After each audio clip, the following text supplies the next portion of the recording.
राधे राधे जी। कैसे हैं आप सभी लोग? आप सभी लोग स्वस्थ होंगे, कुशल मंगल होंगे। आप सभी के स्वास्थ्य और कुशल मंगल की कामना मैं ईश्वर से करती हूँ कि आप सभी लोग स्वस्थ रहें और कुशल मंगल रहें। आज हम एक राज्य की बात बताते हैं। एक राज्य में, एक राजमहल में एक बार एक जादूगर आता है। वह राजा की परमिशन लेके उनके महल में जादू दिखाने का सोचता है। राजा जो है उस जादूगर को जादू दिखाने की परमिशन दे देता है और वह जादूगर राजमहल में, राज्यसभा में जो है जादू दिखाता है। राज दरबार में जो जो उपस्थित होते हैं सभी जादूगर की भिन्न भिन्न प्रकार की झांकियाँ, भिन्न भिन्न प्रकार के जादू देखकर बहुत प्रसन्न होते हैं और खुश हो जाते हैं। तब जादूगर जो है वह भी उन्हें खुश देखकर बहुत प्रसन्न होता है कि सभी लोगों को मेरा जादू बहुत पसंद आया। सभी लोगों को जब उनका जादू पसंद आता है तब जादूगर में थोड़ा सा अहम आ जाता है। अहंकार आने के कारण वह कह उठता है कि इस राज्य में क्या कोई ऐसा व्यक्ति है जो मेरे जादू को चुनौती दे। इससे पहले कि राजा उसे अपनी हार से, अपनी मालाओं से, गले से निकाल के मालाओं से उसे इनाम दे, उससे पहले ही वहाँ पर विराजमान एक व्यक्ति जो उनका राजा का जो एक सबसे अहम व्यक्ति है, जो उनका सबसे बुद्धिमान व्यक्ति है राजमहल का, वह उठता है और कहता है, हाँ मैं तुम्हें चुनौती देता हूँ, मैं तुम्हारे जादू को चुनौती देना चाहता हूँ। तब जादूगर कहता है, हाँ बताओ तुम क्या जादू दिखाओगे। फिर वह व्यक्ति बोलता है, जादू तो मैं इस प्रकार से दिखाऊंगा जो मैं बंद आंखों से कर सकता हूँ वह तुम खुली आंखों से नहीं कर सकते। जादूगर हैरान होता है कि ऐसा क्या जादू दिखाएगा कि जो ये बंद आंखों से कर लेगा लेकिन मैं खुली आंखों से नहीं कर सकता। पूरे महल में जो है उत्साहित हो जाते हैं सभी लोग कि हाँ कुछ करके दिखाओ, हमें भी दिखाओ, हमें भी दिखाओ। इस प्रकार से सारा दरबार जो है गूंज उठता है। तुम जादूगर को भी यही कहना ही पड़ा, चलो मानना पड़ा उसको भी। उसने कहा चलो ठीक है, तुम बंद आंखों से कर दो, मैं खुली आंखों से कर दूंगा। जादूगर ने चुनौती को स्वीकार कर लिया। ठीक है ना जी। तो वह व्यक्ति बड़ा चतुर था, चतुराई के कारण तो वह वैसे ही मशहूर था, तभी तो राज्य महल का वह अहम व्यक्ति था। यूं ही थोड़ी अहम बन गया, अगर वह चतुर था तभी बन गया ना, तभी तो राजा ने उसे अपना स्पेशल व्यक्ति बनाया, उसको अपना अहम व्यक्ति बनाया। तो वह व्यक्ति कहता है कि जाओ लाल मिर्ची लेकर आओ। उसके कहने पर दरबार में लाल मिर्च का पाउडर जो है वह हाजिर कर दिया जाता है और फिर वह कहता है कि मैं आंखें बंद करता हूँ, तुम मेरी आंखों पर लाल मिर्ची डाल दो। फिर वह व्यक्ति आंखें बंद करता है और उसकी आंखों में लाल मिर्ची डाल दी जाती है। फिर जादूगर ने यही करना होता है, उसने तो खुली आंखों से करना था, फिर उसकी आंखों में खुली में मिर्ची डाली जाती है तो वह चिलमिला उठता है।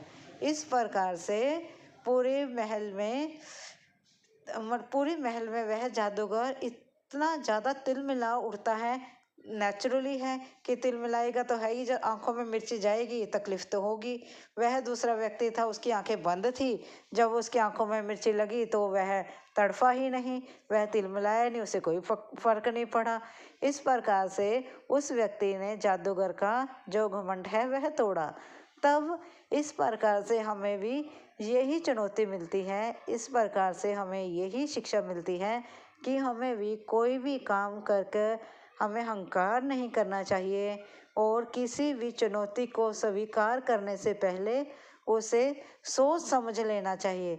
ऐसा ना हो कि हम अपने अहम में, अपने घमंड में ऐसी चुनौती स्वीकार कर लें कि जैसे जादूगर का हाल हुआ, कहीं हम भी उसी प्रकार से पछताएं। इस प्रकार से काम वह करें, सोच समझ के करें, जो भी करें सुरक्षित होकर करें। पहले देखें कि आप जो काम कर रहे हैं वह सही है या गलत है। जो आप कार्य कर रहे हैं उससे आपको या किसी दूसरे को कोई नुकसान तो नहीं होगा। और फिर वह कार्य संपन्न करें। ऐसा ना हो कि आपके द्वारा किया गया कार्य किसी दूसरे व्यक्ति को दुख दे, तकलीफ दे या आपको खुद दे। इसलिए अगर आपको यह कथा अच्छी लगी हो, प्लीज़ लाइक और सब्सक्राइब जरूर करें। धन्यवाद जी। राधे राधे जी, कैसे हैं आप सभी लोग? आप सभी लोग स्वस्थ होंगे, कुशल मंगल होंगे। आप सभी के स्वास्थ्य और कुशल मंगल की कामना मैं ईश्वर से करती हूँ कि आप सभी लोग स्वस्थ रहें और कुशल मंगल रहें। आप सभी को नवरात्रि की शुभकामनाएं। जैसे कि आप सभी जानते हैं, 9 तारीख से चैत्र के नवरात्रे शुरू हो गए हैं। 9 अप्रैल से चैत्र के नवरात्रे शुरू हो चुके हैं, दिन मंगलवार से, और ये 16 तारीख मंगलवार तक चलेंगे। 16 तारीख मंगलवार को दुर्गाष्टमी है और उसके अगले दिन नवमी है, जो 9 नराता है, इसलिए इसको नवरात्रि कहा जाता है। नवरात्रि में माँ दुर्गा ने महिषासुर का वध किया था। महिषासुर एक दैत्य थे, राक्षस थे, जिन्होंने देवताओं को हराकर देवताओं के और लोगों के जो जनजीवन है उन सभी को अस्त व्यस्त कर दिया था। और जो महिषासुर थे, उन्होंने शिव जी की तपस्या कर कर उनसे शक्तियाँ प्राप्त कर ली थी। अब उन्हें हराना तीनों देवों के, ब्रह्मा, विष्णु और महेश, तीनों लोकों से परे था। तीनों देवता जो हैं उनको हरा नहीं सकते थे। इसलिए माँ दुर्गा ने अवतार लिया था और महिषासुर का वध किया था। इसलिए नवरात्रि मनाई जाती है। नवरात्रि में जैसे कि आप जानते हैं, पहले दिन जो मंगलवार को जो पहला नराता था वह था शैलपुत्री का। शैलपुत्री यह एक पर्वतीय देवी मानी जाती है, जिसका जन्म पर्वत पर हुआ था और पर्वतराज हिमवान की पुत्री कहलाई थी। और यह पार्वती जी का ही रूप है और इन्होंने विश्व पर विराजमान रहती हैं और इनके एक हाथ में त्रिशूल और दूसरे हाथ में कमल होता है और इनके चेहरे पर अद्भुत चमक होती है और ऊर्जावान होने के साथ साथ ये अपने चेहरे से ममता और अद्भुत अलौकिक जैसे कहते हैं, उनके चेहरे से अलौकिक जो है रोशनी प्रकट होती है। और उनके बाद जो दूसरा नवरात्रा था बुधवार को, वह था ब्रह्मचारिणी। जो ब्रह्मचारिणी देवी थी वह दूसरा नवरात्रा कहा जाता है और यह भी, वैसे तो यह भी सभी दुर्गा के रूप हैं और माँ पार्वती का ही रूप है। ये भी माँ जो ब्रह्मचारिणी है वह भी माँ पार्वती का ही रूप है और इनके एक हाथ में कमल और दूसरे हाथ में जपमाला रहती है और ये जो है श्वेत वस्त्र धारण करे हुए होती हैं और ये किसी चीज़ की सवारी नहीं करती, ना ही ये बाघ की सवारी करती हैं, ना कमल पर विराजमान रहती हैं। ये किसी चीज़ की सवारी नहीं करती। इनके चेहरे से अलौकिक प्रेम झलकता है और ये अद्भुत दयावान होती हैं। आप नवरात्र में माँ दुर्गा से कुछ मांग कर देखो। ये सभी जो नवरात्रों में जो देवियाँ हैं, 9 की 9 जो देवियाँ हैं, वह सब माँ दुर्गा का ही रूप है। इसलिए हम नवरात्रि के रूप में इनके सभी रूपों को, माँ दुर्गा के जो 9 रूप हैं, उनके एक एक दिन के हिसाब से उनकी पूजन करते हैं। जो तीसरा नवरात्रा आज वीरवार को है वह है चंद्रघंटा का। यह पार्वती जी का ही एक रूप है और ये सब पार्वती जी के रूप होने के कारण आप चाहे इनको पार्वती जी का रूप कह लो, दुर्गा का कह लो, बात तो एक ही है। रूप अलग अलग हैं लेकिन ये है तो एक ही हैं। इसलिए चंद्रघंटा जो माता है वह पार्वती जी का ही रूप है और इनके मस्तक पर चंद्र धारण करे हुए हैं और इनके हाथ में घंटा होता है, इसलिए इनको चंद्रघंटा के नाम से जाना जाता है। ये अष्टभुजाधारी होती हैं और ये बाकी सवारी भी करती हैं और ये जो हैं वह अद्भुत सुंदर देखने में। हम जो मंदिर में जाते हैं देखते हैं, जैसे कि हम कहते हैं परमात्मा एक है, उसी प्रकार से ये जो देवियां हैं तो सभी माँ दुर्गा का ही रूप है, लेकिन इन्होंने पार्वती जी के उसमें अलग अलग रूप लिए थे और हर रूप में इन्होंने कुछ ना कुछ अपना कहते हैं ना सृष्टि को बचाने के लिए योगदान दिया और उन्हीं के नाम से इनका नाम पड़ गया। और जो चंद्र घंटा है, जैसे कि आपको पता है, इनके मस्तक पर चंद्र और हाथ में घंटा धारण किए हुए हैं। ये अपने 3 नवरात्रे शैलपुत्री जी, ब्रह्मचारिणी जी और चंद्रा घंटा जी की मैंने आज व्याख्या की है। ये 9 तारीख से लेकर 9 तारीख, 10 तारीख और 11 तारीख के 3 नवरात्रों की मैंने व्याख्या की है।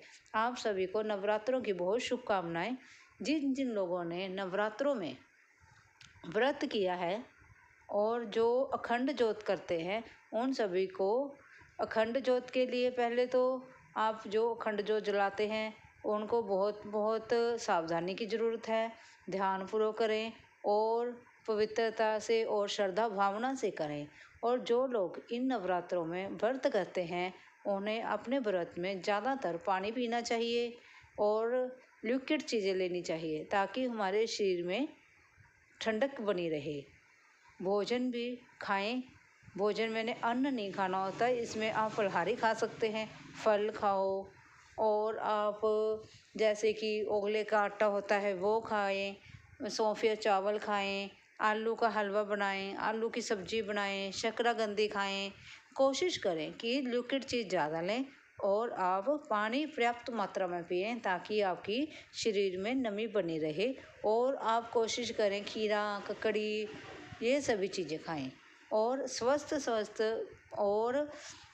भी रहें और मतलब कि संतुलित आहार लें, दूध पिएं।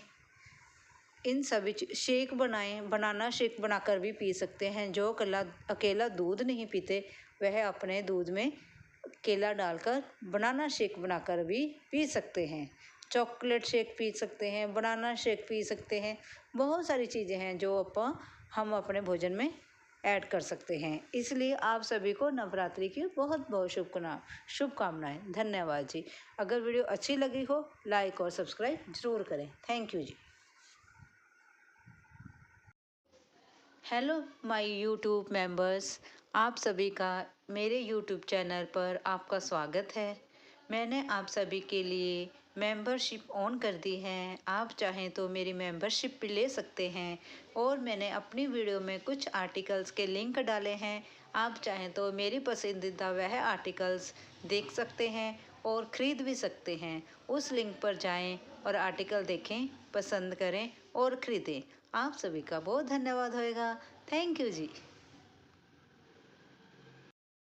ਸੈਕਟਰੀ ਦੇ ਸਾਰਾ ਜੋ ਮੇਨ ਮੈਂਬਰਸ ਨੇ ਉਹਨਾਂ ਦੇ ਵੱਲੋਂ ਇੱਥੇ ਪਹੁੰਚਣ ਦੇ ਅਸੀਂ ਹਾਰਦਿਕ ਸਵਾਗਤ ਕਰਦੇ ਹਾਂ। ਵਿਸ਼ੇਸ਼ ਰੂਪ ਦੇ ਵਿੱਚ ਤੁਹਾਡੇ ਪਰਿਵਾਰ ਦੇ ਜੋ ਸਦੱਸਿਆ ਇੱਥੇ ਪਹੁੰਚੇ ਨੇ। ਹੁਣ ਅੱਜ ਇਸ ਪ੍ਰੋਗਰਾਮ ਨੂੰ ਅੱਗੇ ਵਧਾਉਣ ਦੇ ਲਈ ਸਭ ਤੋਂ ਪਹਿਲਾਂ ਮੈਂ ਗੁਜ਼ਾਰਿਸ਼ ਕਰੂੰਗਾ ਭਾਰਤ ਵਿਕਾਸ ਪਰਿਸ਼ਦ ਸੰਸਥਾ ਦੇ ਡੈਡੀਕੇਟਡ ਪ੍ਰਧਾਨ जो मेरे पीछे तुम देख रहे हो उनकी लगातार काम के लगे हुए हैं, श्री राजेंद्र प्रसाद गुप्ता जी वेलकम एड्रेस करके आए हुए सारी शख्सियत का अपने को स्वागत करके प्रेसिडेंट भारत विकास परिषद समाना इकाई Rajendra Prasad Gupta ji.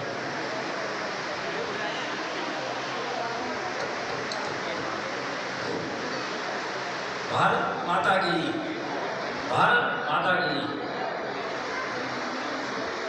Good evening all of you, all respected chief guests, Sri Yashpal Singla, ex-president, Nagar Council Samana, और नाम सारे मिस्टर दर्शन मित्र जी, MC साहब, मिस्टर विजय सिंगला जी गाजीवास वाले समाज सेवी, आते उन्होंने नाम पत्नियां, धर्मपत्नियां, सारे respected members, आते उन्होंने families, मैं उन्होंने इतने पहुंचे थे, सब तो पहला मैं दिलों स्वागत करता, जी आया। जिमें कि आपको पता ही है एक परिवार मिलन कोई किसी क्लब का ही तरह का टेंशन नहीं है। प्योर हिंदुस्तानी जो साढ़े रस्म रिवाज ने उन्होंने दुख रखते हुए ही भारत विकास परिषद की आज तो 60 साल पहला तकरीबन स्थापना की गई थी। उस कड़ी के तहत पूरे हिंदुस्तान में 3000 के ऊपर ब्रांचेज ने उसी तरह समाना प्रांत में एफिलेटेड है। आज ये मौका सिर्फ एक मिलन मिलना नहीं, सौ साढ़े भारत का फैमिली ब्याह एकता के सहयोग मनाने का सुहावना मौका, क्योंकि जो परिवार इकट्ठे बैठते हैं, हंसते हैं, गल्लां करते हैं, तो उस गठन सिर्फ संस्था नहीं परिवार बन जाता, परिवार का रूप धारण कर लेता। रिश्ते वो नहीं होते जो सिर्फ नाम बन जाते हैं, रिश्ते वो नहीं होते जो सिर्फ नाम बन जाते हैं, रिश्ते वो नहीं जो प्यार के जितना निभाए जाते हैं। इसे करिए तहत मैं महसूस करता कि जो एक साडा है एक सालाना उत्सव है भारत का सदा हर एक बंदे को इंतजार होती है कि कदों आवे दिन कदों असीं फैमिली गेट टूगेदर दे विच अपने बच्चे नाल इंजॉय कर सकीए। पिछले एक साल दौरान मैनूं भारत का प्रेसिडेंट होने का मौका मिला, ये मेरे मां सम्मान ते खुशी की गल रही है। इस एक साल में असीं सब ने सारे मेंबरां ने मिलकर कई समाजिक सेवा के काम किए, पर सच ये है कि कोई भी व्यक्ति इकट्ठा कुछ नहीं कर सकता। हर काम के पीछे पूरी टीम हर एक मैंबर और फैमिली का पूर्ण रूप से कोऑपरेशन सहयोग रहा। आज जो मेरी प्रधान एक साल पूरा हो जा रहा है, इस दौरान मैं पूरी लगन संस्था की जिम्मेवारी निभाने की कोशिश की। मैं दिलों अपने सारे को मैंबर्स अगर उन्होंने फैमिली का धन्यवाद करना चाहूँगा जिन्होंने हर स्टेप के उत्ते मैनूं पूर्ण रूप में सहयोग दिता। तुहाडे सहयोग सलाह के हौसले बिना ये सब बड़ा मुश्किल सीगा, पर मैनूं सुहावना लग्या क्योंकि तुहाडा सहयोग मेरे नाल सीगा। सफर चंगा उदी हुंदा जिथे साथी चंगे मिल जाण, सफर चंगा उदी हुंदा जिथे सारे साथी चंगे मिल जाण। राह मुश्किल होवे तां कदम आसान हो जाते हैं। मैं खास तौर पर भारत का प्रेसिडेंट टीम का धन्यवाद करना चाहूँगा जिन्होंने हर समय मेरा साथ दिता अरे संगठन की सेवा को अगे बढ़ाया।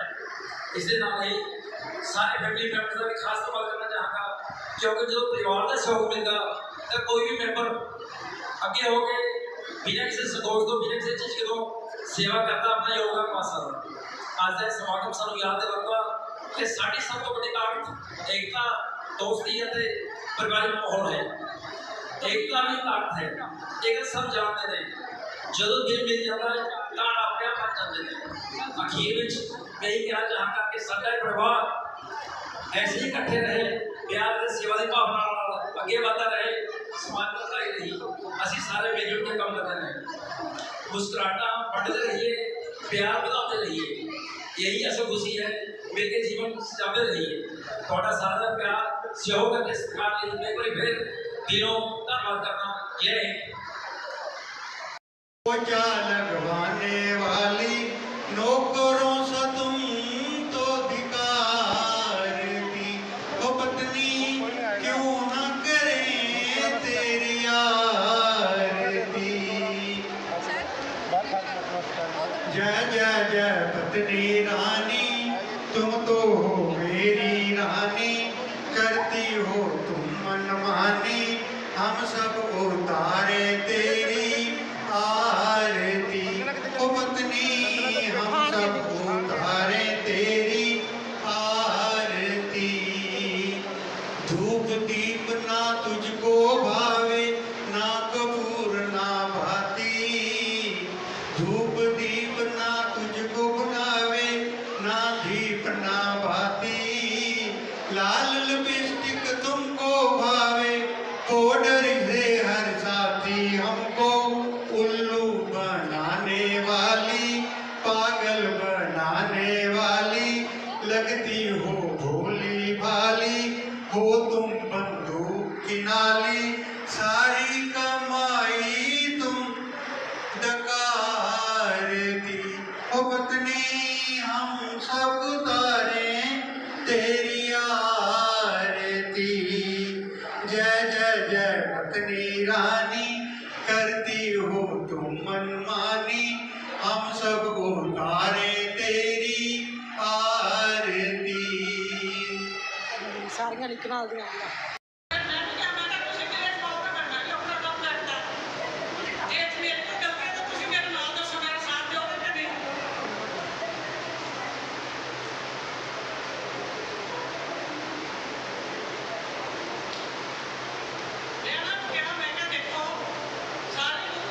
सारी दुनिया घूमन जाती है, सारे लोग घूमन जाते हैं।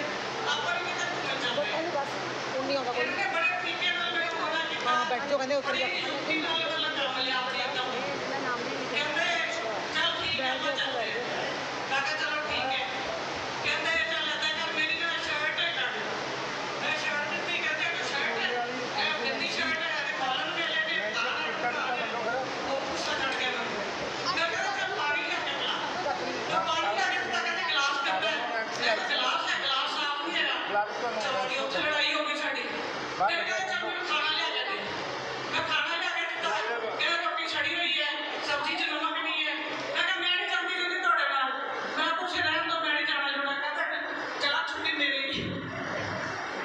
ਇਹਨਾਂ ਨੇ ਮੇਰੀ ਯੁਕਤੀ ਨਾਲ ਆਪਣਾ ਪ੍ਰੋਗਰਾਮ ਕੈਂਸਲ ਕਰਵਾਇਆ ਹੁਣ ਦੇਖੋ ਜਦੋਂ ਇੱਕ ਦਾ ਕੰਮ ਕਰਨਗੇ ਫਿਰ ਮੈਂ ਤਾਂ ਸਾਰਾ ਕੰਮ ਧੰਦਾ ਕਰਵਾਉਣਾ ਜੀ राधे राधे जी। कैसे हैं आप सभी लोग स्वस्थ होंगे, कुशल मंगल होंगे। आपके स्वास्थ्य और कुशल मंगल की कामना मैं ईश्वर से करती हूँ कि आप सभी लोग स्वस्थ रहें और कुशल मंगल रहें। जैसे कि आप सभी जानते हैं, नारद मुनि जो होते हैं वह धरती का भ्रमण करते रहते हैं। एक बार एक आदमी नारद ऋषि से मिले और उसने नारद ऋषि से पूछा कि हे प्रभु, मेरे भाग्य में कितना पैसा है, मेरे भाग्य में कितना धन है। नारद जी बोले, मैं विष्णु भगवान जी से पूछकर बताऊंगा। वहाँ से चलते बने। जब नारद जी दोबारा उस आदमी से मिले तब उन्होंने कहा, उस व्यक्ति से कहा कि तुम्हारे भाग्य में हर रोज़ का 1 रुपया है, तुम्हारी किस्मत में हर रोज़ तुम्हें 1 रुपया मिलेगा। वह बहुत खुश हुआ, नाचा गाया, एन मस्त होकर घूम रहा था। वो उससे हर रोज़ 1 रुपये मिलता। वह उस 1 रुपये से हर रोज़ अपने दिनचर्या बहुत अच्छे से गुजारी करता, अच्छा खाता, अच्छा पीता और अच्छा पहनता। उसकी इस रहने की व्यवस्था को देखकर उसका मित्र बहुत प्रसन्न हुआ और अब उससे आदमी से बोला कि मैं तुम्हारे व्यवहार से बहुत प्रसन्न हूँ भी, तुम अपने 1 रुपये में अपने दिन भर का गुजारा बहुत अच्छे से करते हो, इसलिए मैं अपनी बहन का रिश्ता तुमसे करना चाहता हूँ। वह आदमी बोला, देख भाई, मुझे दिन भर का 1 रुपया मिलता है तो तुम्हारी बहन को भी उस 1 रुपये में गुजारा करना होगा। अगर मंजूर है तो ठीक है। दोस्त बोला, हाँ मुझे मंजूर है, मैं अपनी बहन के साथ तुम्हारा रिश्ता पक्का करता हूँ। चलो जी, चला गया वहाँ से। उस आदमी की शादी उसकी सिस्टर के साथ, बहन के साथ हो गई। जब उसकी शादी हुई तब उसकी किस्मत में उसको 21 रुपये मिलने लगे। नहीं सॉरी, उसको 11 रुपये मिलने लगे। फिर उस आदमी ने नारद जी से पूछा, हे नारद, मुझे अब 11 रुपये क्यों मिलते हैं? उन्होंने बोला, 1 रुपये तुम्हारे भाग्य का और 10 रुपये तुम्हारी पत्नी के भाग्य की। अब तुम्हारी शादी हो गई है, तुम्हारी गृहस्थी हो गई है, तो तुम्हारी जो पत्नी तुम्हारे साथ है उसको भी तो भाग्य तुम्हारे साथ जुड़ेगा। 10 रुपये तुम्हारी पत्नी के भाग्य के, 1 रुपये तुम्हारे भाग्य का, कुल मिला के तुम्हें अब हर रोज़ के 11 रुपये मिलेंगे।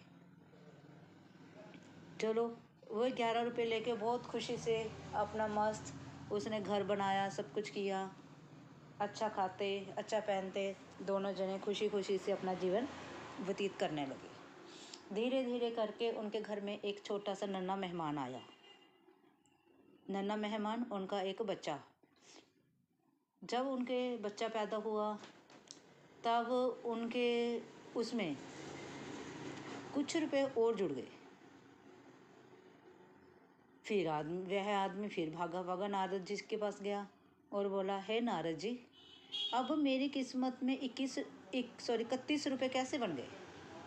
उन्होंने कहा, 1 रुपया तुम्हारे भाग्य का, 10 रुपये तुम्हारी पत्नी के भाग्य के, ये तुम्हारे जो थे 11 रुपये थे। अब जो तुम्हारे हैं 20 रुपये तुम्हारे बच्चे के भाग्य के। अब तुमने उसे पढ़ाना है, लिखाना है, अच्छी यूनिफॉर्म देनी है, अच्छे कपड़े देने हैं, अच्छा खाना पीना देना है, तो 20 रुपये उसके भाग्य के। कुल टोटल मिलाकर तुम्हें 31 रुपये मिलने लगे। इसलिए हम जब भी घर जाते हैं कुछ ना कुछ घर में लेकर जाते हैं। हर इंसान घर में जाकर कहता है कि जो करता हूँ मैं करता हूँ, जो कमा रहा हूँ मैं कमा रहा हूँ, जो गुजारा बर्ता हो रहा है मेरे कारण हो रहा है। ऐसा कुछ नहीं है। हर इंसान अपनी किस्मत, अपना भाग्य खुद लिखवा कर आता है। हमें नहीं पता कि हम जो रोटी खा रहे हैं, जो पहन रहे हैं, हमें घर में किसके भाग्य से मिलता है। हमें नहीं पता पति का भाग्य है, पत्नी का है, बच्चों का है, या किसी जीव जंतु का है जो तुम्हारे घर में तुम्हारे ही अनजल में से कुछ गिरा हुआ या कुछ नीचे कुछ दबा हुआ या कहीं बिखरा हुआ उसे खाने को मिलता है। इसलिए किसी भी बात की चिंता ना करते हुए अपने कर्म करो। अपने अपने भाग्य में जिसके जिसके भाग्य में जो जो लिखा है उसको हर वह भाग्य का मिलता ही रहेगा। हर इंसान ने अपने भाग्य का खाना है, अपने भाग्य का ही पहनना है। इसलिए किसी दूसरे को व्यर्थ में दोष देने की बजाय प्रभु का सिमरन करो, ओम नमः शिवाय का जाप करो। अगर वीडियो अच्छी लगी हो तो लाइक और सब्सक्राइब जरूर करें। थैंक यू जी। राधे राधे जी। कैसे हैं आप सभी लोग? आप सभी लोग स्वस्थ होंगे, कुशल मंगल होंगे। आप सभी के स्वास्थ्य और कुशल मंगल की कामना मैं ईश्वर से करती हूँ कि आप सभी लोग स्वस्थ रहें और कुशल मंगल रहें। आज हम बात करते हैं शिव परिवार की। एक बार गणेश जी ने शिव जी से कहा, शिव भोले से कहा, हे पिता, आप ऐसा रूप बनाकर रखते हैं, ऐसा रौद्र रूप बनाकर रखते हैं। माथे पे भस्म, शरीर पर भस्म लगाते हो, मुंड माला पहनते हो और भी ये सांपों की माला पहनते हो। ऐसा आप सौंदर्य मत बना के रखो करो। आप इस प्रकार से मेरी माता जी के साथ आप अच्छे नहीं लगते हैं। मेरी माता जी कितनी सुंदर हैं, उनके सौंदर्य के सामने आप अच्छे नहीं लगते हैं। आप जाइए, अपना रूप सुंदर बनाकर आइए। शिव भगवान मुस्कुराते हैं, थोड़ा मुस्कुराते हैं गणेश जी, फिर कहते हैं, फिर वह कहते हैं, देख लो बेटा। कह रहे नहीं पिताजी, आप सुंदर बन के आइए। शिव भगवान मुस्कुराते हैं और चले जाते हैं। जब शिव भगवान नहा धोकर आते हैं, उनके जो जटाएं हैं बंधी होती हैं, सुंदर रूप होता है, अद्भुत सुंदर रूप होता है। कोई उन्होंने माला नहीं पहन रखी होती, कोई सांपों की माला नहीं, कोई भस्म नहीं, कोई कुछ नहीं, बहुत सुंदर लगते हैं। इतने सुंदर लगते हैं कि मोहनी रूप भी उनके सामने फीका पड़ जाए, इतने ज़्यादा अद्भुत और इतने ज़्यादा सुंदर लगते हैं। जब वह नहा धोकर सुंदर रूप में बाहर आते हैं तो सभी देवता चकित रह जाते हैं।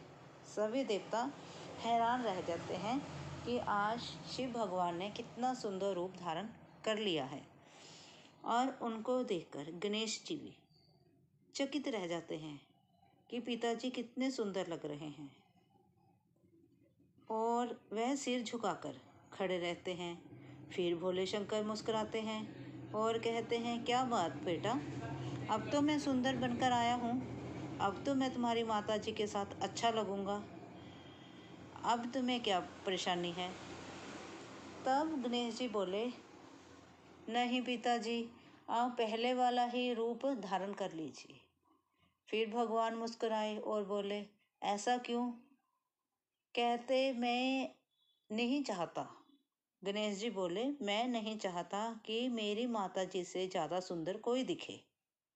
मेरी माता जी दुनिया में सबसे ज़्यादा सुंदर होनी चाहिए, उनसे सुंदर कोई नहीं होना चाहिए।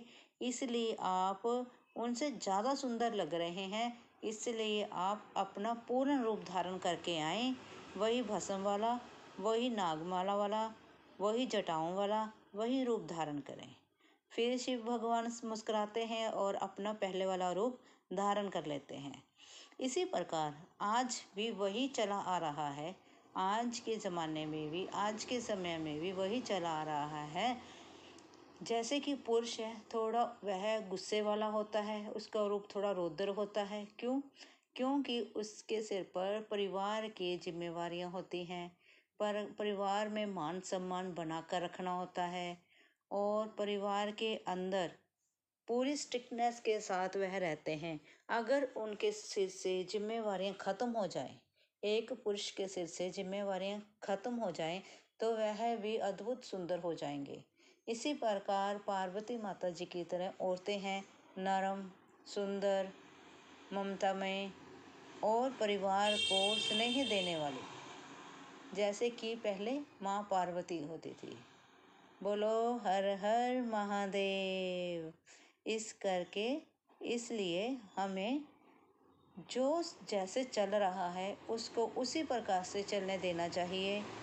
अगर पुरुष में गुस्सा नहीं होगा, उसका कड़वापन नहीं होगा, अगर वो कठोर नहीं होंगे, तब समाज में उसके परिवार के प्रति किसी का डर भय नहीं रहेगा। क्यों? क्योंकि अगर पुरुष कठोर होगा तभी तो लोग डरते हैं कि उनके घर में कोई घुस नहीं सकता। इसी प्रकार पुरुष को कठोर बनकर और औरत को ममतामय बनकर ही जीवन निर्वाह करना होता है। अगर आपको स्टोरी अच्छी लगी हो तो लाइक और सब्सक्राइब जरूर करें। हर हर महादेव। ओम नमः शिवाय। राधे राधे जी। कैसे हैं आप सभी लोग? आप सभी लोग स्वस्थ होंगे, कुशल मंगल होंगे। आप सभी के स्वास्थ्य और कुशल मंगल की कामना मैं ईश्वर से करती हूँ कि आप सभी लोग स्वस्थ रहें और कुशल मंगल रहें। आज हम बात करते हैं अपने आप को परिस्थितियों के हिसाब से ढालने की। एक बार एक ऋषि अपने शिष्यों को लेकर जंगल से जा रहे थे। एक गुरुजन अपने शिष्यों को लेकर जंगल के रास्ते से कहीं जा रहे थे। जंगल से जाते जाते रास्ते में कहीं ऊंचाई, कहीं नीवापन और कहीं चिकना फर्श, कहीं काई, इस प्रकार से जंगल में फिसलन वाला रास्ता था। ऐसे ऐसे ही गिरते, लुढ़कते, फिसलते सभी उनके शिष्य चल रहे थे। अचानक से एक शिष्य का पैर फिसला। जब उसका पैर फिसला तो पास में ही वृक्ष थे। उसने क्या किया, वृक्ष की तने को पकड़ लिया। हाथ में उसके वृक्ष का तना आ गया और वह उस तने के साथ शिष्य लटक गया। जैसे तने के साथ वह लटका, वैसे ही वह जो तना था बांस का, वह बेंड हो गया। और बेंड हो जाने के साथ साथ लेकिन वह लड़का गिरा नहीं। क्यों? क्योंकि उसने वृक्ष के तने को पकड़ रखा था और वह तना बेंड हो गया। जब ऋषि मुनि उसके पास पहुंचे तब उन्होंने हाथ बढ़ाया और शिष्य को बचा लिया। शिष्य को हाथ बढ़ाकर बचाने से शिष्य तो ठीक सलामत खड़ा हो गया और उसने हाथ से बांस का जो तना था वह छोड़ दिया। तना जाकर फिर वही उसी स्थिति में खड़ा हो गया। तो वह सभी फिर आगे चलने लगे। जब आगे चलने लगे तब ऋषि जी ने उस शिष्य से पूछा, आप तुम्हें पता है उस वृक्ष ने तुम्हें क्या संदेश दिया है? वह शिष्य बोला, नहीं महाराज, नहीं गुरुजी, मुझे तो नहीं पता कि उस वृक्ष ने मुझे क्या संदेश दिया है। मैं तो पेड़ पौधों की भाषा समझ ही नहीं पाता। तो गुरुजी ने कहा, जरा सुनने की कोशिश करो या समझने की कोशिश करो, वह तना तुमसे क्या कह रहा है। उसने थोड़ी देर ध्यान लगाया, थोड़ी देर वह पीछे वाले विचारों में गया, क्या क्या हुआ उसे कुछ समझ में नहीं आया। तो उसने कहा, गुरुजी मुझे तो अभी भी कुछ समझ में नहीं आया। तो उसके गुरुजी ने उसे बताया, वह तना हमें यह शिक्षा देता है कि परिस्थिति जैसी भी हो, हमारे जीवन में स्थिति जैसी भी हो, हमें उस स्थिति में घबराना नहीं है। हमें उस स्थिति में कभी भी हौसला नहीं छोड़ना है और घबराना नहीं है। उस स्थिति का हमें डटकर मुकाबला करना है और फिर वह स्थिति जब निकल जाती है, वह समय, वह परेशानी वाली परिस्थिति, वह परेशानी वाला समय जब गुजर जाता है, तब हम पहले वाले ही स्थान पर, पहले वाले ही कंडीशन में फिर से आ जाते हैं। जैसे कि उस तने के साथ हुआ, तुमने उस तने को पकड़ा, वह धनुष की तरह बेंड हो गया, ठीक है ना जी, वह धनुष की तरह मुड़ गया था। जब तुमने उस तने को छोड़ा, वह फिर अपनी स्थिति में आ गया, वह फिर तना सीधा सीधा खड़ा हो गया। इसी प्रकार जब हम परेशान होते हैं, जब हम गलत परिस्थितियों में फंस जाते हैं या हम परेशानियों में पड़ जाते हैं, तब हमें घबराना नहीं है, हमें हौसले से काम लेना है। हमें सूझबूझ से काम लेना है। हमें अपने दिमाग को शांत रखकर उस स्थिति का मुकाबला करना है। जब हम उस स्थिति का मुकाबला कर लेते हैं और वह स्थिति परेशानी वाला पल जब हमारा गुजर जाता है, तब हम फिर से उसी स्थिति में आ जाते हैं जिसमें हम पहले होते हैं। वही शांत समा, वही शांत परिस्थितियाँ, वही दिनचर्या, वही पहले वाला समय जो कि परेशानी वाला नहीं होता। उसी समय में हम फिर से पहुंच जाते हैं। इसीलिए हमें किसी भी चीज़ से घबराना नहीं होता है। हर सिचुएशन का, हर परेशानी का हमें डट कर मुकाबला करना होता है। थोड़ी सी सूझबूझ चाहिए, थोड़ी सी समझदारी चाहिए और थोड़ा सा शांत रहकर हम हर प्रकार की परिस्थिति का सामना कर सकते हैं। और अगर आपको यह वीडियो अच्छी लगी हो और इससे कुछ शिक्षा मिली हो तो प्लीज़ लाइक और सब्सक्राइब जरूर करें। थैंक यू जी। राधे राधे जी। कैसे हैं आप सभी लोग? आप सभी लोग स्वस्थ होंगे, कुशल मंगल होंगे। आप सभी के स्वास्थ्य और कुशल मंगल की कामना मैं ईश्वर से करती हूँ कि आप सभी लोग स्वस्थ रहें और कुशल मंगल रहें। आज हम बात करेंगे राजा श्री रामचंद्र जी के बारे में। लोग कहते हैं कि श्री रामचंद्र जी क्या भगवान थे? उन्होंने तो धरती पर इंसान की तरह जन्म लिया, इंसान की तरह ही उनका लालन पालन हुआ, इंसान की तरह ही उनकी शादी हुई और उनकी मृत्यु हुई। क्या वह भगवान थे? आप क्या समझते हैं? क्या वह भगवान थे? अगर समझते हैं थे या समझते हैं नहीं थे, प्लीज़ मुझे कमेंट ज़रूर करें। और जो इंसान इस धरती पर जब भी भगवान इस धरती पर जन्म लेते हैं तो वह इंसान के रूप में ही जन्म लेते हैं। अब जब कल की अवतार होगा वह भी तो इंसान के रूप में होंगे। इसी प्रकार श्री रामचंद्र जी ने भी, है तो वह विष्णु जी के अवतार थे। उन्होंने धरती पर जन्म लिया, एक राजा के घर में उन्होंने जन्म लिया। उन्होंने जन्म लेने के बाद कितने सारे कार्य किए। हम सभी को सुरक्षित रखने के लिए कितने सारे कार्य किए। हम सभी को, इंसान को, इस समाज को, इस सृष्टि को कितने सारे संदेश देने के लिए उन्होंने हमें कितने सारे शिक्षाएं देने के लिए कितने कार्य किए। यज्ञ करवाए इस धरती पर। यज्ञ में जब मतलब कि राक्षस होते थे, वह यज्ञ में कुछ आसमान से चीज़ें फेंकते रहते थे, जानवर फेंकते रहते थे, उन चीज़ों को ख़त्म किया। और उन्होंने कितने राक्षसों का वध किया। श्री रामचंद्र जी ने जन्म लेकर उन्होंने माता पिता के प्रति सेवा की भावना को जन्म दिया इस धरती पर। उन्होंने पति और पत्नी के प्रेम के प्रतीक को इस धरती पर जन्म दिया। उन्होंने रावण का वध कर अच्छाई पर बुराई को ख़त्म किया। उन्होंने हम सभी को बहुत सी शिक्षाएं दी। उन्होंने भाई भाई को प्रेम के साथ एक शिक्षा दी, जैसे कि लक्ष्मण और श्री राम जी का प्रेम था। उन चारों भाइयों में प्रेम था। राजा रामचंद्र जी में, लक्ष्मण जी में, भरत जी में, शत्रुघ्न जी में, इन सभी में कितना प्रेम था, इस चीज़ को हमें दर्शाया। उन्होंने पुत्र प्रेम और पिता का प्रेम दर्शाया। उन्होंने इस समाज को शिक्षा दी कि एक बेटे को माता पिता की किस प्रकार से सेवा करनी चाहिए। उन्होंने हमें शिक्षा दी कि अगर हम अपनी पत्नी पर भरोसा नहीं करते तो इस समाज में क्या होता है।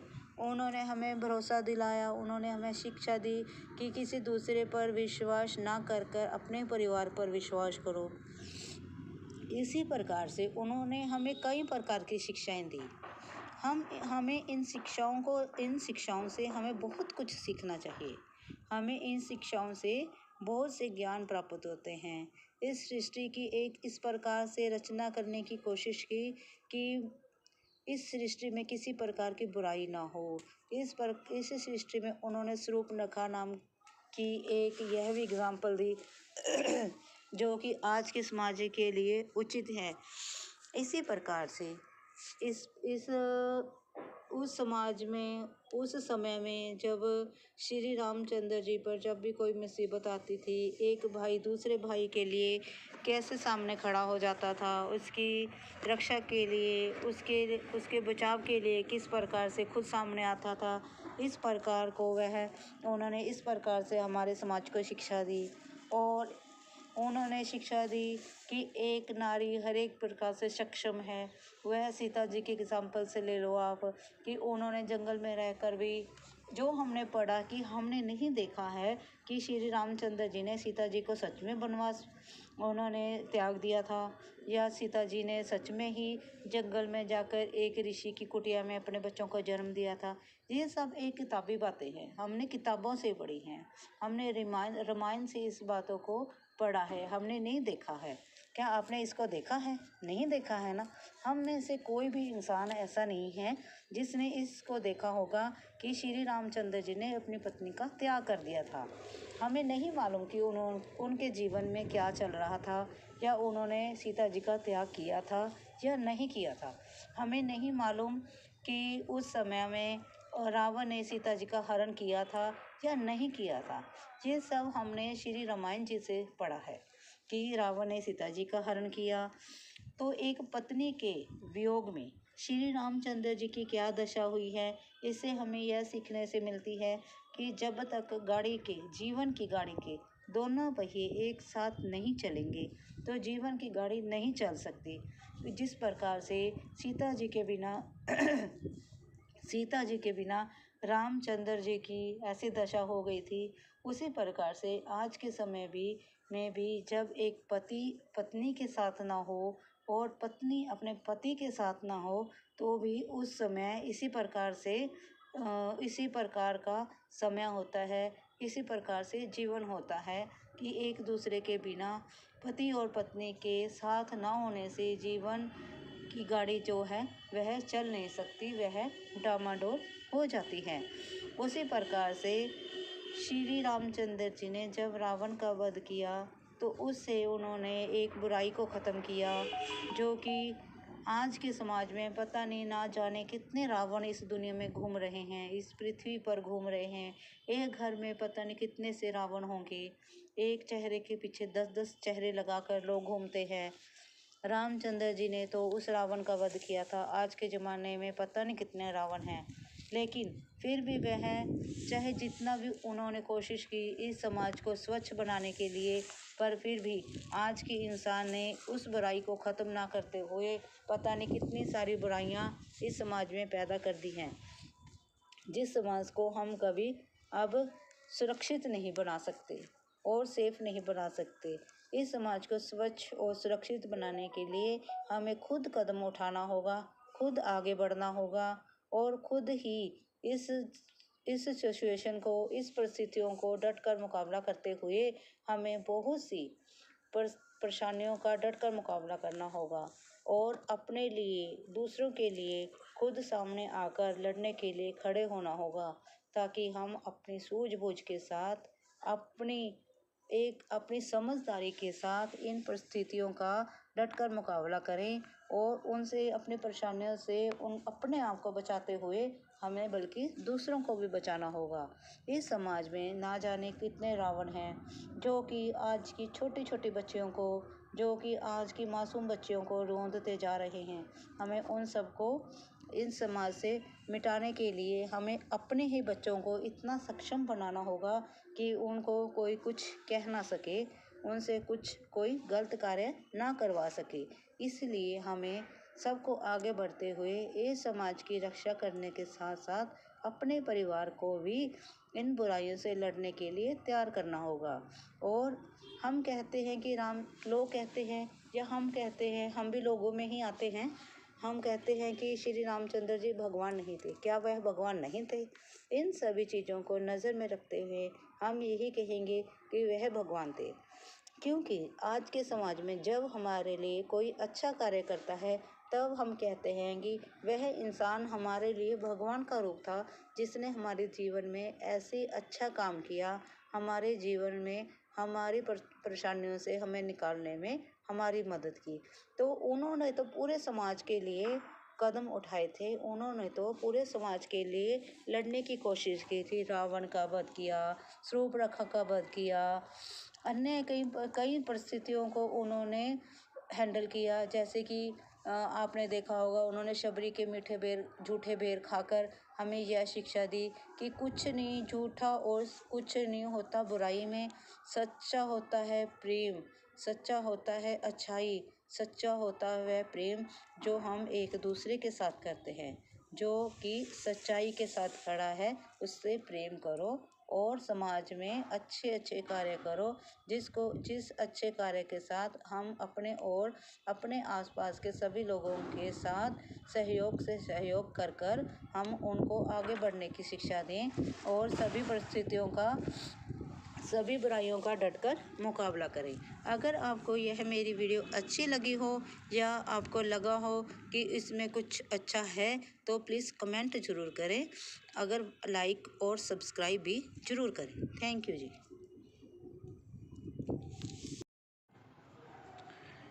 राधे राधे जी। कैसे हैं आप सभी लोग? आप सभी लोग स्वस्थ होंगे, कुशल मंगल होंगे।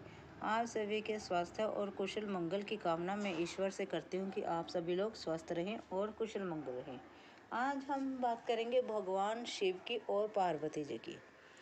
भगवान शिव और पार्वती जी जो इस सृष्टि के रचता है, जो इस सृष्टि में करता धरता है, जिन्होंने इस सृष्टि को बनाया है, जो इस सृष्टि के कण कण में वास करते हैं, जो इस सृष्टि में रहने वाले हर पल, हर व्यक्ति, हर इंसान, हर जीव जंतु के स्वामी हैं।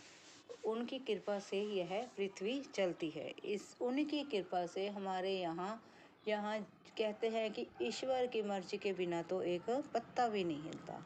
शिव ही सब कुछ करता है, शिव ही पालन करता है, वह सब कुछ करने वाले हैं, उनके बिना कुछ भी नहीं है। इनकी बात क्या करें, वह सभी पशु पक्षियों जीव जंतुओं के स्वामी हैं, तभी तो उनको पशुनाथ भी कहा जाता है। पशुनाथ कहने से भाव ये नहीं है कि वे पशुओं को पालने वाले हैं। पशुनाथ का भाव है वह सभी पशु पक्षी जीव जंतु मानव, हर एक, हम भी एक पशु हैं, हम सभी के वह रखवाले हैं, हम सभी की वह रक्षा करते हैं। और जिस जिस इंसान को जिस चीज़ की ज़रूरत हो, जो इंसान के लिए अच्छा हो, वही वह भगवान उस इंसान को देते हैं। हम कहते हैं कि हमें डीसी बना दो, भगवान जी ने हमें डीसी थोड़ी बनाना है। भगवान जी ने हमें मेहनत करने का समय देना है। उन्होंने हमें सिखाया है मेहनत करो, मेहनत करो, परिश्रम करो। अपनी मेहनत के दम पर ही तुम किसी चीज़ में सफल हो सकते हो। बिना किसी चीज़ के, बिना किसी सफलता के तुम सफल नहीं हो सकते, बिना किसी मेहनत के तुम सफल नहीं हो सकते। आप शिव भगवान और पार्वती के जीवन से ही ले लो। उनके जीवन में कितनी कठिनाइयाँ, कितनी परेशानियाँ और कितना कुछ उन्होंने झेला। विष पान किया, देवी देवताओं के साथ उनको समझाना, गणेश जी के साथ युद्ध होना, माँ पार्वती जी का गणेश जी को अपनी गुफा के बाहर पहरेदारी के लिए खड़े करना, एक पिता और पुत्र में संवाद होना, कार्तिकेय और शिव जी के जीवन से ले लो आप, माँ पार्वती और शिव के जीवन से ले लो आप। इन सभी भगवान के जीवन में क्या कम है परेशानियाँ? सभी के जीवन में परेशानियाँ होती हैं, भगवान के भी हैं, पर उन्होंने अपने जीवन के साथ साथ हमें जीवन से लड़ने की शिक्षा दी। उन्होंने यह दिखाया जब परेशानियाँ ईश्वर के जीवन में भी हो सकती हैं तो हमारे जीवन में क्यों नहीं हो सकती। श्री कृष्ण जी के जीवन में कितनी परेशानियाँ थी। उन्होंने इस धरती पर जन्म लेकर हमें यह सिखाया जीवन में परेशानियाँ हर किसी की होती हैं, लेकिन उसे समझदारी से सुलझाओ, परेशानी से नहीं समझदारी से सुलझाओ और अपने जीवन में आगे बढ़ते रहो। इसी प्रकार जैसे शिव जी ने अपने गले